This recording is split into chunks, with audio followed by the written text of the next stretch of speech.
It's a big announcement, 50% tax relief to property buyers.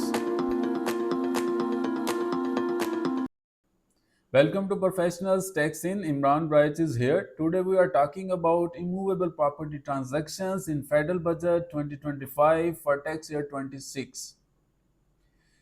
Here is a key shift: advance tax under section 236K on purchase of immovable property has been reduced by 1.5%, while on seller side this rate has been increased by 1.5%. But this is not a simple one-liner tax.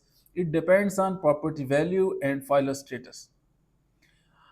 First of all हम बात करेंगे buyer के point of view से कि tax year 2025 में buyer के point of view से ये क्या रेट्स थे और अब टैक्स ईयर 2026 में इन रेट्स को कैसे रिवाइज किया गया. First slab up to 50 million, second slab above 50 million up to 100 million and third one is above 100 million.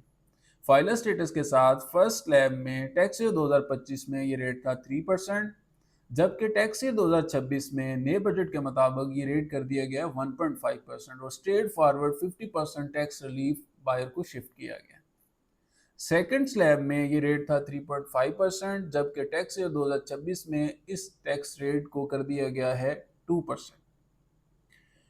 इसी तरह से थर्ड स्लैब में ये रेट था 4%, जबकि टैक्स ईयर 2026 में नए बजट के मुताबिक ये रेट कर दिया गया है 2.5%.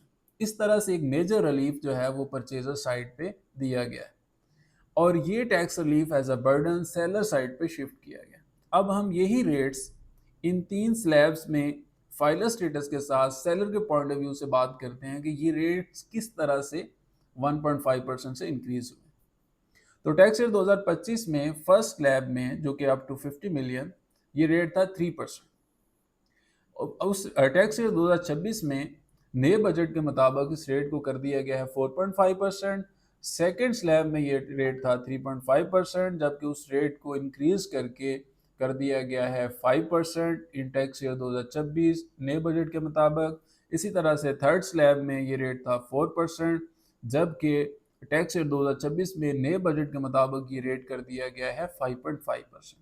तो इस तरह से गवर्नमेंट ने एक पॉलिसी अडॉप्ट की है, टैक्स लोड बैलेंस पॉलिसी, यानी परचेजर साइड पे टैक्स रिलीफ दे के उस टैक्स रिलीफ को as a burden seller side पे शिफ्ट किया. If you have any question or need a guidance about this topic, please drop a comment. We are here to help you. Stay tuned for updates and don't forget to subscribe. Thank you.